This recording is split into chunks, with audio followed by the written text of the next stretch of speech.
Please, no! Don't you dare!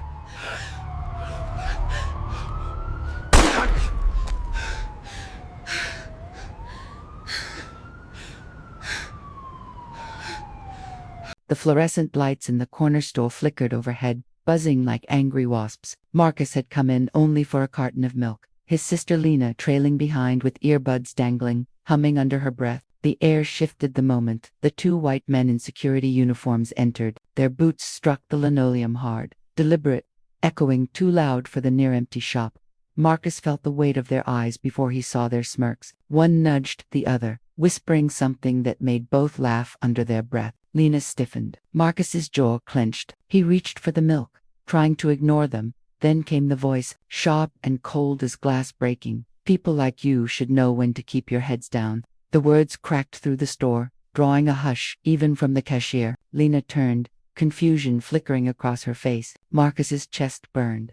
The taller guard stepped closer, fingers twitching near his holster, daring Marcus to breathe wrong. The other circled behind Lena, his grin widening. Marcus's pulse hammered, the neon lights buzzing louder, the air tightening like a noose knot, and then the sudden thunder of a gunshot. Lena's body jerked, her song cut off mid. Milk spilled across the floor, mixing with blood in jagged, glistening, rivulets.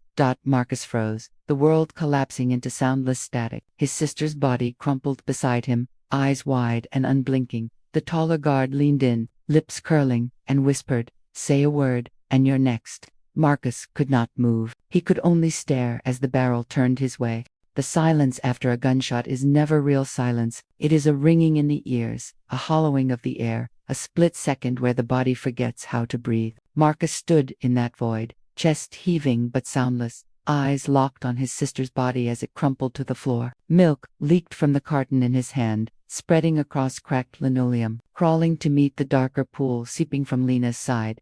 He could not hear his own voice, but he must have made some sound because the cashier flinched, ducked behind the counter, and stayed there. No one moved to help. No one spoke. The two security guards, their navy uniforms sharp against the humming fluorescent light, did not look panicked. They looked practiced. The taller one holstered his gun with a calm, deliberate click. The shorter pulled out a radio, voice smooth as butter. "Officer down, situation neutralized. Suspect attempted assault, female accomplice interfered. Repeat, threat neutralized." Marcus blinked. The words didn't make sense. Officer down, suspect. They were talking about Lena, his Lena, as if she were a weapon, not a girl barely out of college who'd been humming a song seconds ago. He dropped to his knees beside her, hands shaking as he pressed them against her wound. "Stay with me, Lena, stay." Her lips moved, a faint whisper of his name. Then nothing. Her eyes stared past him, glassy, unblinking. The taller guard crouched low, close enough that Marcus could smell the bitter temps of coffee on his breath. "Careful where you put those hands, boy. Interfere with a crime scene, and you'll make things worse." Marcus's head snapped up, fury twisting through his grief. "You shot her. She didn't do anything." The guard's smile widened, casual cruelty etched in every line. "That's not what it'll say on the report." Police sirens wailed outside, red and blue lights painting the windows in violent strobe. The cashier rose just enough to wave them in, then ducked again. 4 officers stormed inside, guns drawn, eyes scanning. When they saw the uniforms of the guards, their stances eased instantly, barrels dipping. One of them, a sergeant with graying hair, pointed at Marcus instead. "Hands off the body." Now Marcus froze, blood slick on his palms. "She's my sister," I said, "hands off." The officer's voice cracked like a whip. He felt rough hands yank him backward, shoving him flat on the dirty floor. A knee pressed between his shoulder blades. Boots scraped. Radios buzzed. He couldn't see Lena anymore. The taller guard spoke again, voice polished, official. "Suspect resisted. Reached for my weapon. Had to discharge. Her brother attempted interference. Proceed with caution, he's agitated." Marcus's heart hammered against the floor. Lies, so easily spoken, so quickly swallowed. He tried to shout, but the weight on his back stole his breath. Another officer leaned down, close to his ear. "You want to walk out of here alive? Keep quiet." The smell of sweat and gunpowder clung to everything. His wrists burned as they singed cold steel cuffs around them. He caught a glimpse of Lena's hand, palm up, fingers curled as if still reaching for him. Then, a white sheet descended, erasing her from sight. The crowd gathered outside was small but tense. Neighbors, passersby, People drawn by the sirens, murmurs rippled through them, but no one stepped forward. A woman gasped when she saw Marcus dragged out, blood on his clothes, wrists chained. Someone muttered, "That's the boy from Elm Street."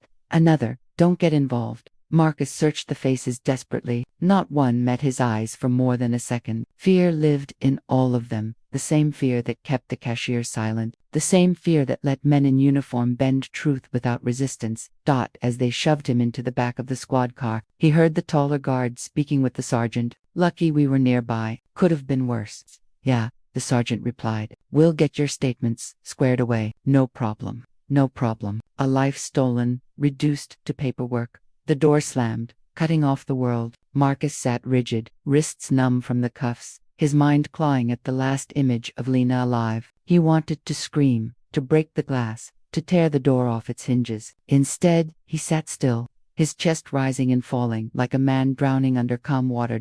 At the station, they herded him into a white-walled room with a bolted metal table. The cuffs stayed on. The fluorescent light above buzzed like the stores, flickering as if mocking him.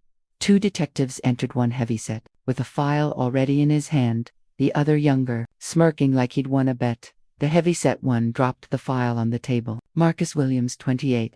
Unemployed at present. Military service, but no steady record since. Sister deceased during incident at Whitmore's Market. Witnesses suggest she interfered in an altercation involving store security." Marcus stared at him, disbelief hollowing him out. Witnesses? No one saw anything except them. They shot her for nothing. The younger detective leaned forward, knuckles tapping the table. "Careful. Those men you're accusing wear the badge. Your sister." She was reaching, aggressive. "These things happen when people don't comply. Don't comply." Marcus's voice cracked, loud, raw. She was buying groceries. She was singing. The heavyset detective scribbled a note, agitated, combative, raising voice. He didn't even look up. Marcus slammed his cuffed wrists against the table, metal clanging. "Write this down. They murdered her." The younger detective's smile sharpened. "You sure you want to use that word? Murder. That's a heavy accusation against officers of the law. Makes you look unstable." Marcus's throat burned. He saw it, clear, the playbook, rehearsed, airtight. Frame Lena as a threat, Marcus as unhinged. Protect the men in uniform. Close the file, move on. But he also saw something else. Their eyes, behind the smugness, the calm, there was calculation. They weren't just dismissing him. They were watching him, measuring whether he'd break. He drew a slow breath, forcing his hands flat against the table. He would not give them the satisfaction of a breakdown. Not here. Not yet. The heavyset detective closed the file with a thud. "You'll be released, pending further investigation. Don't leave town." They stood. The younger one leaned close as they reached the door. "Piece of advice. Forget about her. Forget about tonight. Otherwise, you'll find yourself in deeper trouble than you can handle." The door shut behind them, leaving Marcus alone with the buzzing light in his blood-stained shirt. When they finally uncuffed him and pushed him out onto the station steps, dawn was breaking. The air was cold, sharp in his lungs. The city stirred around him, buses groaning awake, street vendors setting up carts, but none of it felt real. Lena was gone, and the men who killed her walked free, protected, untouchable. Marcus stood there for a long time, fists clenched at his sides, the rising sun throwing his shadow long across the pavement. His grief roared inside him, but beneath it, something colder took root. Not just rage, not just sorrow, resolve, because he had seen the system's face tonight, and he knew one thing with unshakable clarity: silence was exactly what they wanted. And silence was the one thing he could no longer give.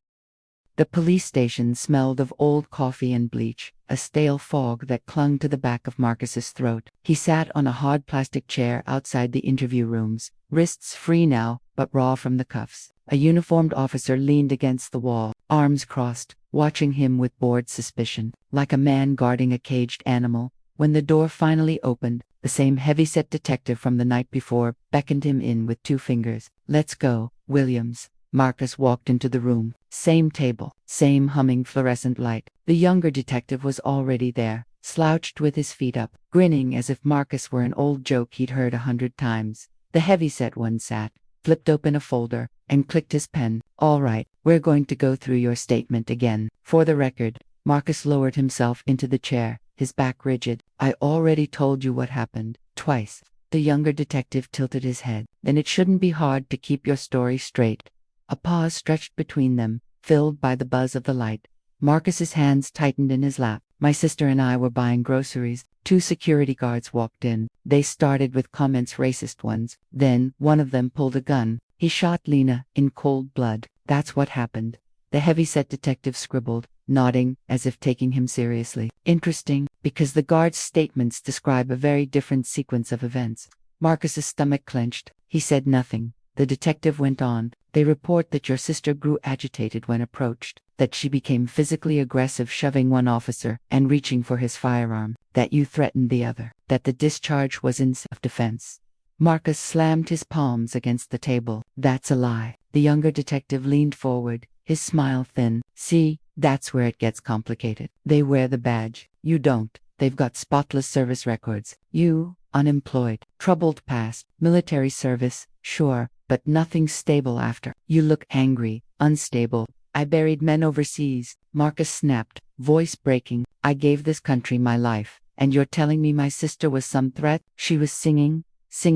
The younger detective tapped his pen against his teeth. Juries don't care about songs. They care about what they're told by officers of the law. You want to go down swinging against a system that already wrote the story. The words dug like hooks, sharp and deliberate. Marcus felt heat climb his neck, his fists tightening. He saw it again, the way Lena's body jerked, the spreading pool of blood, the guard's smirk, every detail etched permanent. The heavy-set detective closed the folder slowly. Marcus, here's your reality. If you keep shouting murder in the streets, you'll end up charged yourself. Obstruction, incitement, maybe worse. You keep your mouth shut, though. You get to walk free. Go home. Grieve in peace. Marcus swallowed hard, throat dry. So you want me silent? The younger detective's grin sharpened. That's survival. Hours later, they released him. Papers shoved into his hands. A warning muttered about pending review. Marcus walked out into the blinding daylight, the city alive with the indifference of 1,000 rushing lives. Cars honked, vendors shouted, buses rumbled past. No one knew, no one cared that Lena was gone. His mother's house was 3 blocks away. He barely remembered the walk. The porch creaked as he climbed the steps, the front door already ajar. Inside, the air smelled of incense and sorrow.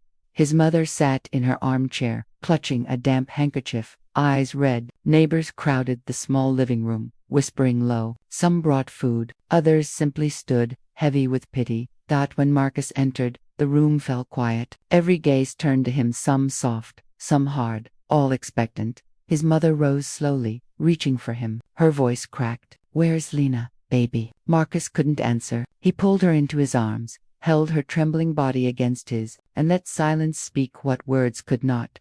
She broke down, sobbing into his chest, and the sound carved through him deeper than the gunshot had. Later, when the visitors thinned, Marcus sat at the kitchen table with 2 of Lena's closest friends. The fluorescent bulb overhead hummed faintly, the same cursed sound that haunted him everywhere now. She didn't do anything, one of them whispered, voice shaking. She was just Lena, always singing, always smiling. Marcus nodded, staring at the table's worn surface. The cops don't care. They already wrote their version. They called her the aggressor. The other friend swallowed hard, glancing at the door as if someone might overhear. That's how it always goes. They'll twist it. People know, but nobody says anything. Marcus's jaw tightened. And what am I supposed to do? Let them bury her under lies. The first friend touched his arm gently. Marcus, please, you go after them. You'll just end up next. Everyone knows how this ends. He pulled his arm back, frustration boiling. How does it end? With silence, with them walking free, with my sister's name turned into a warning for everyone else. Neither friend answered. Their silence was heavy, fearful.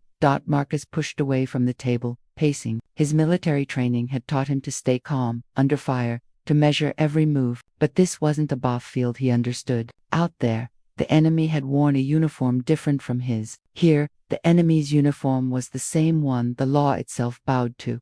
He stopped at the window, staring at the street outside. Kids played ball in the distance, their laughter sharp against the stillness inside the house. He thought of Lena, how she used to join their games, how she'd scold him for being too serious, how she'd sing loud enough to drown out his brooding silences. His chest ached behind him. His mother's voice drifted from the living room, broken but steady. We'll pray for strength. God will see justice done. Marcus closed his eyes. Justice, the word felt like ash. That night, sleep refused him. He sat on the porch, staring at the empty street, cigarette burning low between his fingers. Every sound sharpened, an engine turning, footsteps echoing, the rustle of leaves. His body stayed coiled, tense, like the war had never left him. When the phone rang inside, he crushed the cigarette under his heel and hurried in. His mother answered, but her hand trembled as she held the receiver. Her eyes found his. Fear widened them. She passed the phone. Marcus pressed it to his ear. Silence, then a voice, smooth, mocking. You want to be a hero, Williams. Think real hard. Next time it won't just be your sister. The line went dead. Marcus lowered the phone slowly, hand shaking. His mother whispered, "Who was it?" He couldn't bring himself to answer. But inside, the resolve that had flickered in the station flared hotter. They wanted him scared. They wanted him broken. Instead, they had lit a fuse. The next morning, Marcus walked the cracked sidewalks of his neighborhood, his hood pulled low. Every face he passed carried some form of recognition. Widened eyes, quick glances away, muttered words. News of Lena's death had already spread, faster than the official reports, carried on whispers and fear. On the corner, old Mrs. Carter paused in sweeping her steps. She shook her head slowly, sorrow etched in her lines. Lord have mercy, Marcus. That girl was a light. He wanted to stop, to let the comfort settle. But grief made his skin restless. He nodded stiffly, kept walking. Two young men leaned against a brick wall, their voices low but not low enough. He should just let it go. You know how it works. Yeah. He pushes it, he'll end up same as her. Marcus heard every word, his fists tightened in his pockets. When he reached his mother's house again, the living room was crowded.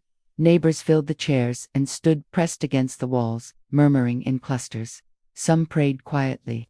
Others shook their heads, repeating the same bitter refrain. It's always the same. His mother sat at the center, her hands folded tightly around her rosary.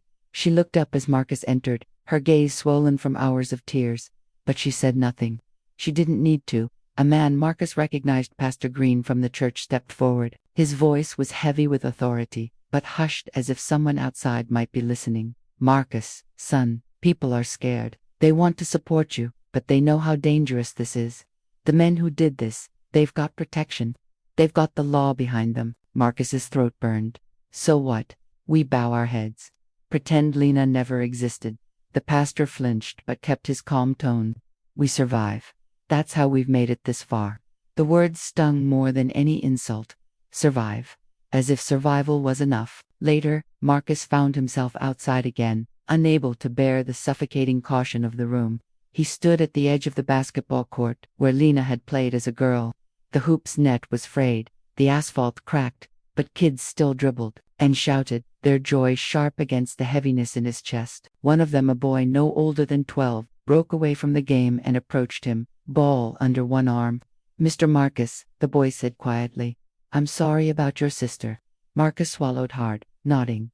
The boy shifted, hesitated, then whispered, "They say you gonna fight back." Marcus crouched so his eyes met the boy's. He saw both fear and hope there, battling in silence.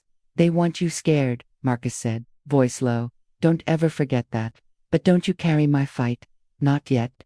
The boy nodded slowly, though his eyes stayed wide. Then he ran back to the game, ball bouncing sharp against the ground. Marcus straightened, the weight of responsibility pressing heavier. Even the children knew.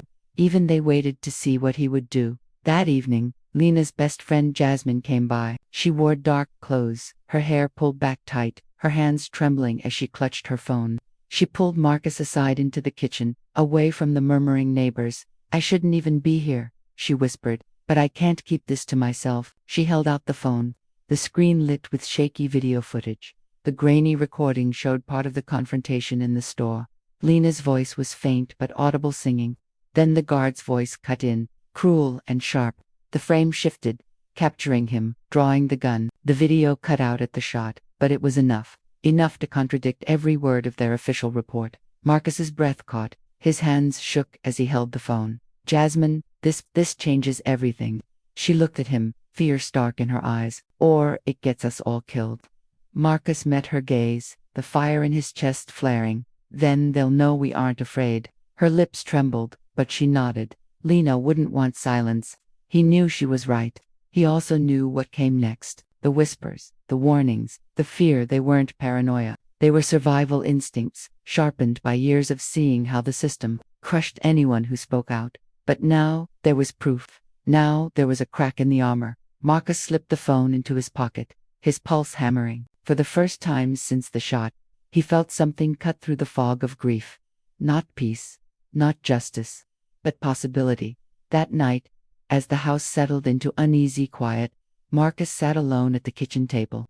The rosary beads his mother had left behind gleamed faintly in the dim light. The phone sat in front of him, heavy with risk and hope. He thought of Lena's laugh, her relentless optimism, the way she'd always said, "If you don't sing, the silence wins." He reached for the phone, thumb hovering. The fear pressed, hard, whispering, of retaliation, of the system's weight, of friends' warnings. But beneath it all, another voice stirred the soldier in him, the man who'd faced down death before and refused to yield. This wasn't just grief anymore.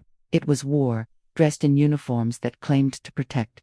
And Marcus had just been handed his first weapon. The church bells tolled, slow and heavy, echoing across the streets. Black ribbons draped the entrance, and mourners filled the pews inside, their voices hushed beneath the vaulted ceiling. The air was thick with incense, grief, and the unspoken tension that simmered beneath every bowed head. Marcus stood near the front, his suit ill-fitting after years unworn, his eyes hollow. His mother sat rigid beside him, clutching tissues in a trembling hand. A framed photo of Lena rested at the altar, her smile frozen in time, her eyes bright with the life that had been taken. The choir hummed low, a hymn trembling through the air. Marcus's chest constricted at the sound. Lena should have been up there, singing, lifting voices. Instead, her coffin lay before him.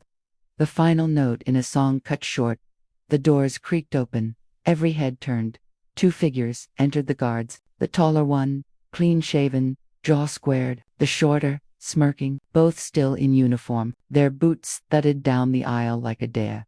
Murmurs spread, sharp and electric. Some gasped, others ducked their heads. No one stopped them. Marcus's muscles tensed, his hands curling into fists. He could feel the eyes of the congregation darting between him and the guards, waiting to see if he would explode.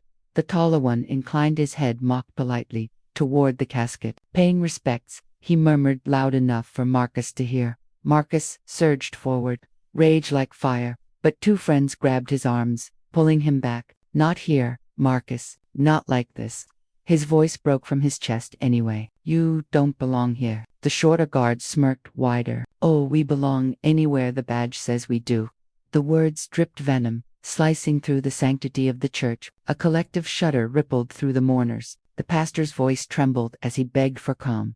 Marcus stood shaking, his jaw tight, the heat in his chest nearly choking him. He could feel the weight of everyone's fear pressing down. Fear that he would lash out. Fear that if he did, the funeral would end with more blood. The guards lingered just long enough to let their presence burn into everyone's memory. Then, with a casual glance at Marcus, they turned and strode out, leaving the echo of their boots and the stench of mockery behind. The service staggered forward after that. Broken words of comfort from the pastor fell flat. Hymns wavered. Mourners avoided Marcus's eyes. He sat rigid, his jaw locked, his fingernails biting into his palms. When it was over, he walked outside into the cold air, his anger boiling under his skin. His friends followed cautiously, ready if he snapped. But Marcus was no longer trembling. His voice was low, steady, lethal. "They came here because they think nothing can touch them." A silence hung heavy. Finally, Jasmine stepped forward, her face pale but resolute. "They think that because they've always been right." Marcus's gaze cut to her, sharp. She looked down, then reached into her bag and pulled out her phone. Her hands shook as she unlocked it, then held it out to him. The same video flickered again, the shaky frame. Lena's voice singing, the guard's cruel remark, the sudden flash of a gun. The congregation's memory was one thing. This was another, evidence. Jasmine's voice trembled. "I've shown no one else. But after today, after seeing them here, people need to know." Marcus's fingers closed around the phone, steady despite the fire in his chest. For the first time, his rage had direction. That night, Marcus sat alone in his room, the house quiet except for his mother's muffled weeping down the hall. The video played again and again in his hands. Each time, Lena's voice felt closer. Each time, the moment of the shot carved deeper. He leaned back against the wall, breaths shallow. He knew what it meant to release this. The threats would escalate. The system would close ranks tighter. But he also knew silence was the same as surrender. His phone buzzed. A text from Jasmine. Be careful. Once this gets out, there's no going back. Marcus stared at the words. Then he typed back, steady, no going back since the bullet left his gun. By morning whispers spread. Someone had leaked a video. Not official news yet, but passed hand to hand, phone to phone. The way truth always tried to escape cages. Marcus overheard neighbors muttering on the porch, their voices sharp with both fear and a flicker of something else. Hope, but hope was dangerous, and Marcus knew danger was coming. That evening, as the sun bled into the horizon, Marcus stood at Lena's grave. The earth was still fresh. The flowers wilted under the autumn chill. He knelt, pressing his palm to the soil. They came to your funeral, he whispered. His throat tightened, smiling, like they owned even this. The wind rustled, carrying faint echoes of the choir from earlier. He closed his eyes, breathed deep. I can't bring you back, Lena, but I can make sure the world hears what they did. He stood, his shadow long across the cemetery, for the first time since the shot. He did not feel paralyzed by grief, he felt sharpened by it. When he returned home, the threats had already started. Spray paint scrawled across the door, stay silent or stay dead. His mother's voice shook as she begged him to go to the police. To report it, Marcus only shook his head. The police are the ones holding the spray can. He scrubbed the words off himself, each swipe of the rag harder, angrier, until his hands stung. Then, he went inside, sat at the table, and began to plan. He wasn't reckless. He was a soldier. He knew timing, patience, discipline. And now, with the video in his possession, the guard's mask had begun to slip. The system thought it could write Lena's story for her. Marcus intended to tear their script apart. The morning news carried nothing. No mention of the video. No mention of Lena. Only the weather, a mayoral speech, a crime alert about stolen cars. The city's silence was deafening, as though her death had never happened. Marcus sat at the kitchen table, untouched toast in front of him. His mother's hands trembled as she poured coffee, her eyes red and swollen. The faint hiss of the percolator was the only sound. Then, a knock at the door, heavy, measured. Marcus froze. His mother looked at him, fear flashing across her face. The knock came again, louder this time. He stood, moving quietly to the door, peered through the PEEPHOLE.2 uniforms, his heart hammered. Not the same guards, but cut from the same cloth. Their posture reeked of authority worn like armor. He opened the door just a crack. Marcus Reed, the taller officer asked. Bafta said nothing. The officer's lips curved in something between a smirk and a sneer. We've been made aware of certain materials circulating, dangerous misinformation. The shorter one leaned in. You wouldn't know anything about that, would you? Marcus's jaw clenched. I don't talk to people who let killers walk free. The taller officer's eyes hardened. Careful with your words, son. Wouldn't want grief to cloud your judgment, or your future. The knock of his fist against the doorframe was deliberate, a thud that vibrated through Marcus's chest. Then they turned and left, boots echoing down the steps. Marcus shut the door and pressed his forehead against it, fists trembling. His mother's voice cracked behind him. Marcus, they'll hurt ya. He swallowed hard. They already have. That night, Jasmine slipped into the diner booth opposite Marcus, her hood drawn low. The place buzzed faintly with chatter, but the noise seemed to hush around them. You've seen the silence? She asked. Marcus nodded. It's like the video doesn't exist. Her hands twisted in her lap. They're scrubbing it, flagging every upload, threatening people who share it. Marcus leaned forward. So we keep pushing, harder, wider, until it's too big to erase. Her eyes darted around nervously. Do you hear yourself? They're already circling you. The knock on your door, the looks on the street. People know you've got it. You're a marked man. His voice was steady. Then I'll act like one. Jasmine's hands stilled. She searched his face, as though trying to find hesitation, fear, anything that could pull him back. But she found only the flint of resolve. She whispered, You'll get yourself killed. Marcus's stare didn't waver. I was trained for worse. This time, I'm not on foreign soil. This time, the enemy's in uniform. 2 days later, Marcus returned home to find the mailbox pried open. Inside, a single envelope, no stamp, no name. He tore it open. A photo slipped out. Lena's grave, flowers trampled, the headstone spray-painted with a single word, erase. Marcus's breath hitched, then turned into a low growl. His hand shook as he showed his mother. She gasped, clutching her chest. "They won't stop," she whispered. Marcus stared at the photo until his vision blurred. Then, he shoved it into a drawer and locked it. His voice was low, controlled. "Then neither will I."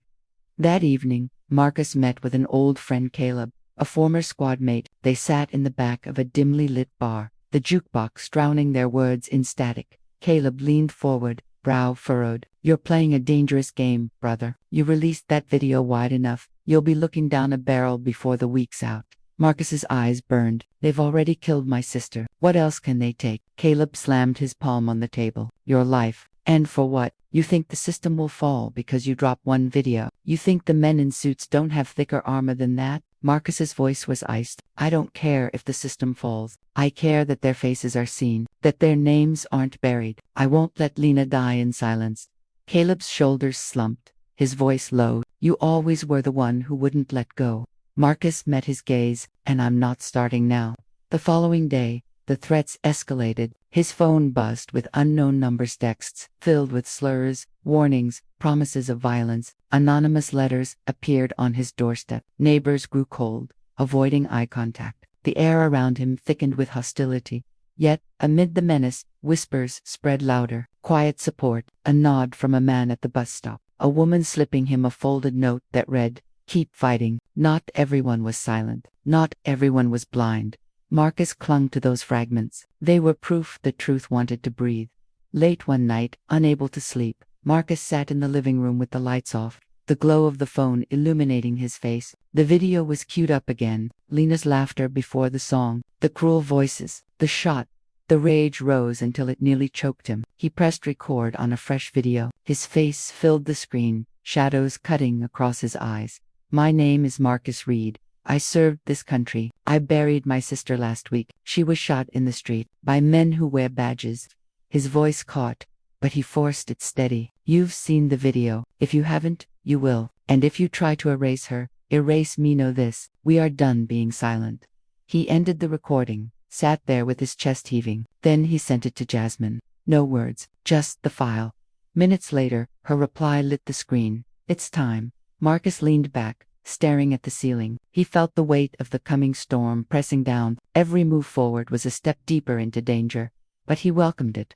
The mask had slipped. The threats had tightened. The war had begun. The morning air buzzed with static. Marcus sat hunched at the kitchen table, eyes fixed on his phone. Jasmine's text had come before dawn. Uploaded. Multiple mirrors. They can't scrub them all. His heart hammered as he opened a browser. The video, grainy, shaky, brutal, was everywhere now. On underground forums, on social feeds, with captions like #JusticeForLena, shared through encrypted channels, screen recorded and reposted until it was unstoppable.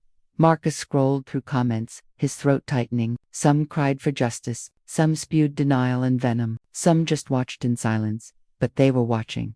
His mother shuffled in, robe clutched at her chest. Her voice was small. "It's out there, isn't it?" Marcus nodded slowly. "They can't bury her now." Her hands trembled as she gripped the back of a chair. "Then they'll come for you." He didn't answer, because he knew she was right. By noon, the city was on edge. At the bus stop, two strangers argued loudly, one insisting the video was fake, the other swearing he recognized the guard's face. On the corner, teenagers held up their phones, replaying the clip like evidence in a trial no one had authorized. Marcus walked through it all, hood pulled low, eyes sharp. Whispers followed him, some supportive, some threatening. The world around him had shifted overnight. At the diner, Jasmine was already waiting. Her laptop glowed with news feeds. "Look." She spun it toward him. An anchor's polished voice filled the speakers. "Authorities are investigating a video circulating online that allegedly shows officers involved in the shooting of a young black woman. Officials caution the public against spreading unverified content." Marcus's lip curled. Unverified. Jasmine's eyes were hard. "That word means they're scared. They can't erase it anymore, so they discredit it." Classic play. Marcus leaned back, muscles tense. "They'll discredit me too. My record, my past, anything they can find." She met his gaze. Then we stay ahead. Tell your story before they twist it. That night, the protests began. Small at first, candles on the courthouse steps, chants that wavered but grew steadier with every voice added. Marcus watched from the edge of the crowd, hood drawn, chest tight. He wasn't leading, not yet, but he was there. The chants grew louder. Say her name, Lena Reed. His throat closed at the sound of it. For a moment, grief cut sharper than rage. He closed his eyes, hearing Lena's voice in his memory, soft and steady. Marcus, don't hide. Not from them, not from anyone. When he opened his eyes, the crowd had doubled. Phone lights flickered like fireflies, illuminating faces lined with anger, fear, and determination. But then the sirens wailed. Police vehicles rolled in, lights blazing, loudspeakers booming commands. Dispersed immediately. Unlawful assembly. The crowd stiffened. Some backed away. Others locked arms. Marcus stood frozen, muscles taut. Memories of deployment, flashing crowd control overseas, orders barked through radios, chaos erupting in seconds. He had been on the other side of this line before. Now he was here, unarmed, watching the enemy wear his country's uniform. A voice beside him broke through. Marcus, we have to move. Jasmine's grip on his arm was tight, but Marcus shook his head, eyes locked on the phalanx of shields advancing. No, not tonight. The clash came fast. Smoke hissed, screams tore through the air, rubber bullets cracked. Marcus grabbed Jasmine, dragging her behind a car as the crowd scattered in chaos. Through the haze, he saw one of the guards, the shorter one. The smirking face burned into his memory, marching with the line. Their eyes met. Recognition flared. The guard's smirk returned. A deliberate nod. Rage surged through Marcus like fire. His fists clenched, every muscle in his body screaming to lunge forward, to end it. But Jasmine's hands gripped his shoulders, her voice raw. Not here, you'll get slaughtered. He sucked in a breath, chest heaving, forcing himself back into control. A soldier didn't charge blind, a soldier planned. But the smirk burned into him like a brand as they retreated into the night. Hours later, Marcus sat in Jasmine's apartment, bruised and coughing from the smoke. She paced the room, voice sharp with fear. You can't keep doing this. They'll kill you before anyone listens. Marcus's voice was hoarse, but steady. They already are listening. Tonight proved it. The video woke them up. Her eyes filled with tears. And if you're dead tomorrow, what then? What good is truth if you're not alive to fight for it? Marcus leaned forward, staring at the floor. His voice was a low growl. Then, I fight harder, because every threat, every bullet they fire it, only proves what we're saying. Jasmine stopped pacing. The silence stretched between them. Then she whispered, You're not just a brother grieving anymore. You're becoming the voice they're all following. Marcus lifted his head. His jaw was set, his eyes burning. Then, I'll make sure they hear me loud enough to shake their walls. The next morning, headlines screamed across independent outlets. Video sparks. Protest authorities clash with citizens. The official news, though, told a different story. Unlawful rioters disrupt public order. Marcus stared at the two narratives side by side, the divide clearer than ever. He knew which one the powerful wanted to win, but he also knew which one was growing louder. And for the first time since Lena's death, Marcus felt something flicker beneath the rage and grief. Not peace, not safety, but momentum. The city pulsed like a wound. Sirens at night, chants by day, headlines splitting reality in two. Marcus felt it in his bones, the tension before something snapped. He walked with Jasmine down cracked sidewalks, keeping his hood up. Posters of Lena's face, printed from phone screenshots, plastered streetlights and bus stops. Some had candles burning beneath them. Others were defaced with red spray paint. LIAR, fake. Jasmine's jaw was tight. They're pushing back harder. Bots flooding the feeds. Anonymous accounts spitting the same lines. Staged video. Crisis actors. It's all coordinated. Marcus didn't look at her. It means they're scared. Scared people shoot. She snapped.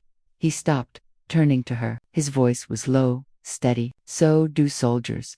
That evening, Marcus attended a meeting in a church basement. Folding chairs, fluorescent lights, the hum of a refrigerator in the corner. Activists, clergy, students' faces lined with exhaustion, lit by defiance. The pastor raised his hands. We need discipline, non-violence. That's how the story shifts. A younger man shot back. Non-violence won't stop bullets. Ask Lena. The room erupted in argument. Marcus sat silently until the voices blurred. Then he arose, his frame towering over the chairs. The room stilled. His voice cut through. Listen, they killed my sister. I buried her with my own hands, and last night I saw one of them marching with the line, smirking. They don't fear your chants. They don't fear your prayers, but they will fear your persistence. Don't stop. Don't scatter. Don't give them silence. The words hung heavy. Some nodded. Some looked away, but no one spoke against him. 2 nights later, the protests surged again, bigger, louder, angrier. The courthouse steps overflowed. Homemade signs waved. Justice for Lena. End police terror. Marcus stood near the front, Jasmine at his side, his body vibrating with tension. The crowd chanted, the rhythm shaking the night air. Then the floodlights snapped on. Rows of riot shields gleamed, batons tapping in unison. A loudspeaker barked, disperse immediately or face consequences. The crowd roared louder in defiance. Marcus felt his heartbeat drum against his ribs. His soldier's instinct screamed this was formation before engagement. He scanned exits, calculated distances, read the enemy's posture like a battlefield map. The order came, the line advanced. Gas hissed. The crowd broke. Marcus grabbed Jasmine's arm, pulling her into the chaos. People screamed, stumbled, fell. Rubber bullets cracked the night. He shielded Jasmine with his body, shoving through the haze. Then he saw him again. The shorter guard, the smirk, through the fog, their eyes locked. The guard lifted his weapon, deliberately aiming not at the crowd, but at Marcus. Time slowed. Marcus shoved Jasmine aside. The shot rang, rubber bullets slamming into his chest like a hammer. He stumbled back, breath ripped from his lungs, vision blurring. The guard's smirk widened. Marcus dropped to one knee, gasping. Pain lanced through his ribs, but fury burned hotter. He forced himself up, dragging Jasmine with him into the cover of an alley. They crouched behind dumpsters, lungs heaving, bodies shaking. Jasmine's eyes were wide with terror. He aimed at you, not random. You. Marcus pressed a hand to his chest, feeling the bruise swelling. He wanted me marked, wanted me broken in front of them. Her voice cracked. Next time it won't be rubber. Marcus stared at the mouth of the alley, fists trembling. His voice was a growl. Then, I'll be ready. The next morning, his bruise bloomed dark across his chest, skin purple and black. His mother wept when she saw it, clutching his arm. You'll end up in a grave beside Lena. Marcus kissed her forehead, whispering, not yet. Mama. He turned away before she saw the fire in his eyes. By afternoon, independent outlets had seized on the protest footage. Clips circulated, shields slamming into unarmed protesters, smoke rolling through streets, bloodied faces. But buried in the flood of videos was one frame that spread faster than the rest. Marcus staggering under the shot, face twisted with pain, then forcing himself upright. A symbol was born without his consent. The man who wouldn't fall. Posts spread with those words, his image superimposed over Lena's hashtags, surged. Jasmine showed him her phone, eyes wide. You've gone viral. They don't just see Lena now, they see you. Marcus's jaw tightened. Then I'll make damn sure they see both.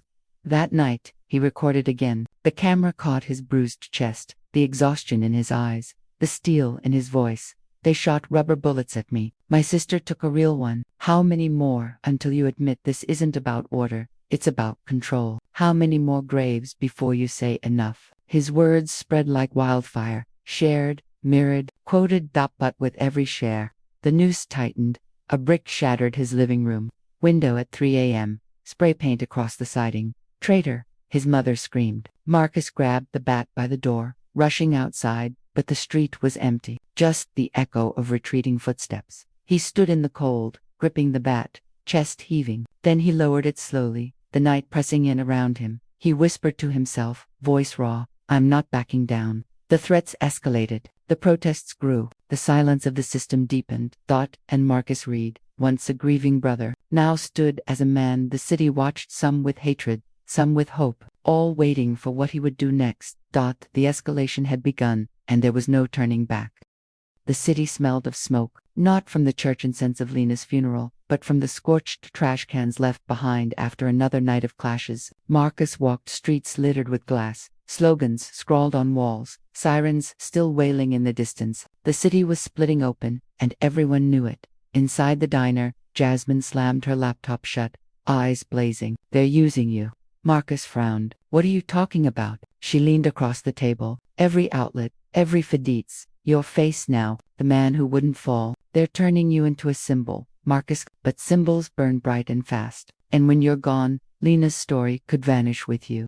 Marcus's hands curled into fists. I didn't ask for this. I asked for truth. If my face is what makes them look, then so be it. Her voice dropped, trembling. And when they kill you, who keeps the fight alive then? Silence stretched. Marcus stared at the scratched tabletop, chest tight. He could hear Lena's laugh in his memory, soft, unguarded. He hadn't protected her. Now he had to protect her name. He whispered, almost to himself, I can't step back now. That night, the protest was larger than ever, thousands flooding the courthouse square, chanting Lena's name, holding candles high like a wall of light. Marcus moved through the crowd, who'd drawn low, listening. Every chant was a drumbeat in his chest. But not everyone carried candles. Near the edge, masked men with clenched fists shouted louder, angrier, trying to twist the chant into calls for violence. Tension rippled outward. Marcus recognized the pattern instantly. He'd seen it, overseas agitators seeding chaos so the crackdown could be justified. Jasmine grabbed his sleeve. Something's wrong. Then the first bottle shattered against a police shield. The line advanced. Gas canisters arced through the night. Chaos erupted.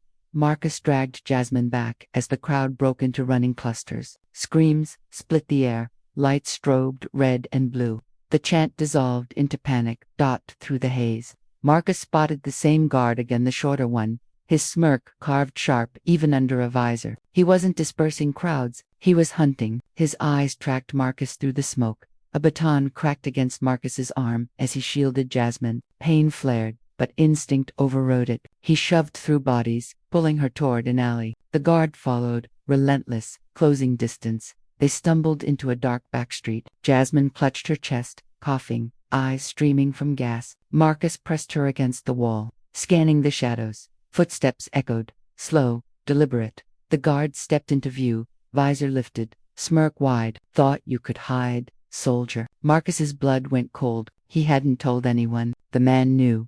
The guard tapped his baton against his palm, voice low. Word travels, read. Men like you never stay buried. Army boy, back home, thinking he can play hero. Shame your sister didn't know when to keep her mouth shut. Marcus's vision tunneled. His fists clenched. Every muscle screamed to strike. The training screamed louder. Control, discipline, precision. He stepped forward, voice like steel. Say her name again. The smirk faltered, just slightly. But headlights suddenly flooded the alley. Another patrol car rolled in, doors opening, uniforms spilling out. Jasmine's grip tightened on his arm. Marcus no. He forced himself back, dragging her into the shadows. The guard laughed, baton tapping the car, hooed like a victory drum. This city doesn't belong to you. The guard called after them. Never did. They didn't stop running until they reached Jasmine's apartment. She slammed the door, locking it 3 times, chest heaving. Marcus, he knows who you are. More than just your name. He knows about your service. Her hands shook. They'll paint you as unstable, violent veteran. They'll make Lena vanish behind your file. Marcus paced the room, rage simmering. Then I get ahead of it. I tell my story first. Everything. No shame, no secrets. Jasmine stared at him, eyes wide with fear. That's suicide. His voice was steady. It's war. The following day, independent media released new footage, close-ups of police firing gas into crowds, beating unarmed protesters, and in the background of one frame clear, as Date the smirking guard, baton raised, face caught in the chaos. The city fractured further. Some called it proof. Others claimed it was doctored. But the guard's face was there now, out in the open. Marcus watched it loop on Jasmine's laptop, his jaw tight. The mask is gone, Jasmine whispered. So is yours. She turned the screen to show another headline. Who is Marcus Reed, the man behind the protests? His face filled the page, bruised chest, haunted eyes. His past laid bare in bullet points. Decorated veteran, dishonorably discharged after an altercation overseas. Marcus's stomach knotted. They were already twisting it. The article ended with a line that chilled him. Is Marcus Reed a grieving brother or a dangerous radical? That night, Marcus sat alone in the dark, phone buzzing endlessly with notifications, half threats, half praise. He let them wash over him. None of it mattered compared to the truth pounding in his skull. Lena was dead. The guard was alive, and now, Marcus's name was in the fire with hers. The fractures were widening. In the city, in the movement, in Marcus himself. And somewhere in those cracks, the next blow was already coming. The newsroom lights buzzed overhead, a constant drone that matched the pounding in Marcus's head. He sat across from a journalist whose recorder glowed red between them. She was young, sharp-eyed, unflinching. "You know they're going to crucify you," she said flatly. Marcus leaned forward, elbows heavy on his knees. "Then let them, but they'll have to do it with the truth in plain sight." The journalist adjusted her glasses, gaze piercing. "No edits, no filters. If I run your story, it'll be raw. You'll lose whatever anonymity you have left." Marcus's jaw tightened. "Do it." The recorder beeped. "Start with Lena." His chest constricted. Words came slow, weighted. He told her about the night Lena was killed, about the guards' laughter, about the silence from those in power. He didn't dramatize. He didn't embellish. He simply told it fact by fact, scar by scar. When he spoke of Lena's last smile, his voice cracked, but he didn't stop. Hours later, the piece went live. Headline: Marcus Reed breaks silence, sister's death, corrupt guard, and the battle for justice. Within minutes, it spread across independent networks, activist feeds, underground blogs. The footage of Lena's fall played side by side with Marcus's interview. His words were stark, his face unflinching. But the backlash was immediate. Mainstream outlets ran counter-stories: disgraced veteran stirs violence, family tragedy exploited for agenda. Old photos of Marcus in uniform appeared on screens, twisted headlines framing him as volatile, dangerous. By nightfall, half the city saw him as a martyr, the other half as a menace. In Jasmine's apartment, Marcus sat stiff, staring at the news cycle loop. She paced behind him, agitation in every step. "They're shredding you alive." "It's working, Marcus. They're shifting the narrative." He didn't blink. "I knew they would." "Then why give them the ammunition?" she snapped. "Why hand them your history, your scars?" "Because lies rot in the dark," he said, voice low but certain. "If everything about me is already exposed, they can't twist shadows into monsters." Jasmine's arms folded, trembling. "They'll twist daylight instead." The next protest drew a tidal wave of bodhies, bigger than before. Candles, banners, chanting Lena's name, but woven through it were signs with Marcus's face, some painted like a savior, others defaced with devil horns. From the courthouse steps, Marcus stood before the crowd, bullhorn heavy in his hands. His voice cut through the roar. "This isn't about me. This is about her, about all of them. Don't give them the excuse they want. Stand tall. Don't break." The crowd roared back, but the cracks were showing. Factions forming, peaceful marchers pressed against angry radicals, each tugging at the movement's spine. And in the distance, rows of shields gleamed under floodlights, waiting. Behind the lines, the smirking guard tightened his gloves. His superior approached, gruff voice cutting. "Orders are clear. Disperse. No mistakes tonight." The guard's smirk deepened. "No mistakes, sir." But as the line advanced, his eyes locked only on Marcus. The clash broke faster this time. A thrown stone, a surge of shields, a wall of gas. The square dissolved into chaos. Marcus raised his bullhorn again, shouting over the storm, "Hold the line. No violence." But the words were drowned beneath screams and blasts. Through the haze, the guard emerged, burning baton spinning. He didn't push the crowd back. He cut straight through it, carving a path toward Marcus. Marcus saw him coming. His pulse steadied. This wasn't a crowd anymore. This was personal. They met in the churn of Both. The guard swung first, baton cracking air. Marcus ducked, countered with a strike to the ribs. Training surged back, every motion crisp, controlled, but every blow risked everything. Cameras flashed, drones hovered. The world was watching. Jasmine's voice pierced the chaos from somewhere nearby. "Marcus, don't." The guard snarled, voice sharp through his visor. "You think they'll believe you, soldier? You're just another angry black man with blood on his hands." Marcus's fists trembled at his sides. For one heartbeat, he almost let rage win. Then he stepped back, chest heaving. "I don't need to kill you to expose you." The guard lunged again, only to be yanked back by two other officers. They restrained him roughly, confusion flashing as their radios crackled. Orders barked from higher up. Marcus froze, realization dawning. Something had shifted. Someone above them was watching. By dawn, footage of the clash flooded every platform. Clips of Marcus refusing to strike back played on loop. The guard's aggression was undeniable, his face captured in high definition this time. The city buzzed with whispers, investigations, inquiries. For the first time, the guard's name began circulating, no longer a shadow, but Marcus's name burned even brighter. Jasmine collapsed onto the couch, exhaustion etched in her face. You've lit the fire to Big Marcus. It's out of anyone's control now. Marcus stood at the window, watching smoke rise from distant streets. His reflection stared back, haunted, unyielding. He spoke without turning. Good. Let it burn where they can't hide. The fractures were no longer just in the city. They ran through the entire nation. And Marcus knew the exposure had only begun. The courthouse loomed like a monolith, its stone walls streaked with years of storms and silence. On its steps, reporters jostled for angles, microphones lifted like weapons. Inside, the air was heavy with sweat, paper, and the low hum of whispered speculation. Marcus sat at the defense table, hands clasped so tightly his knuckles whitened. He wasn't on trial, but the moment carried the same weight. His testimony would decide whether the guard walked free, or the truth finally shattered the shield of power.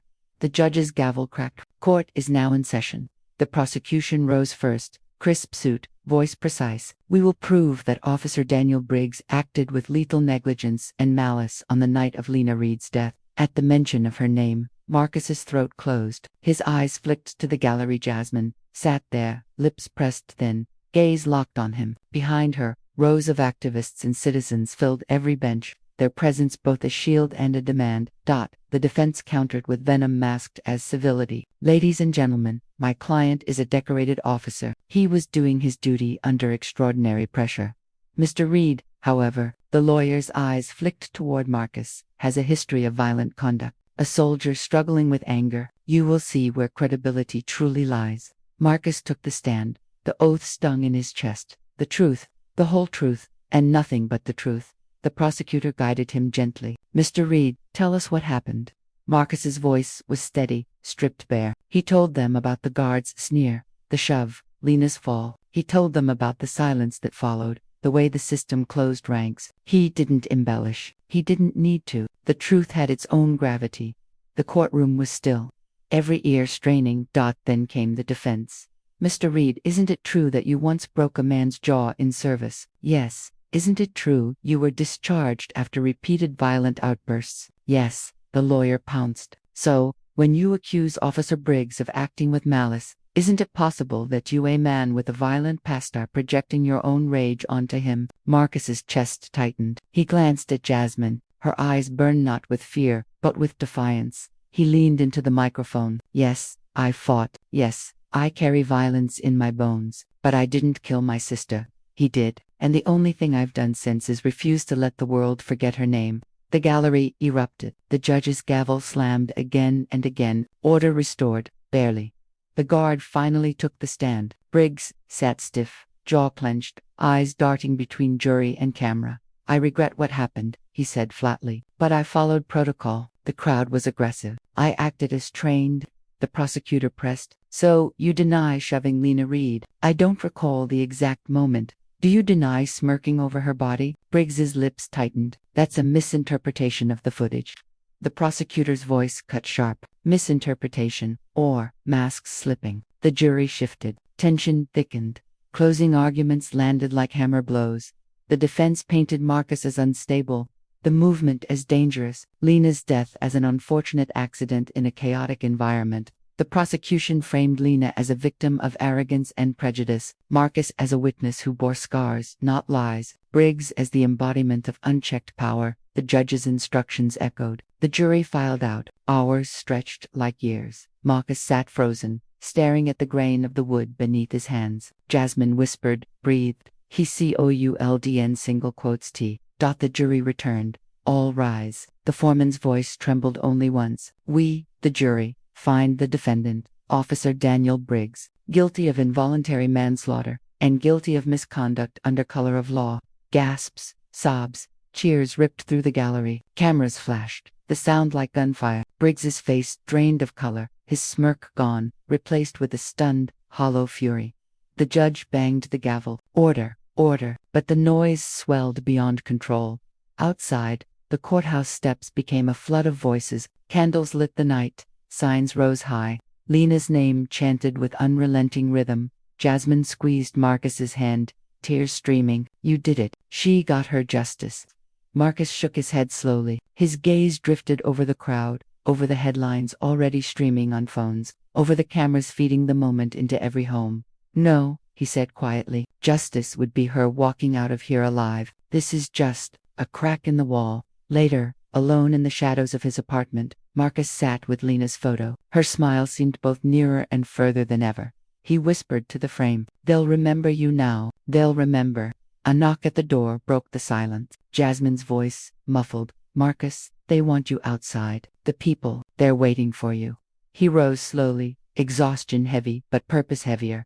Stepping onto the balcony, he saw them hundreds, maybe thousands, candles glowing like stars scattered across the city, faces lifted, voices hushed, waiting. Marcus gripped the railing, throat tight. He didn't give them a speech. He just raised his hand, fingers trembling, and pressed it to his heart.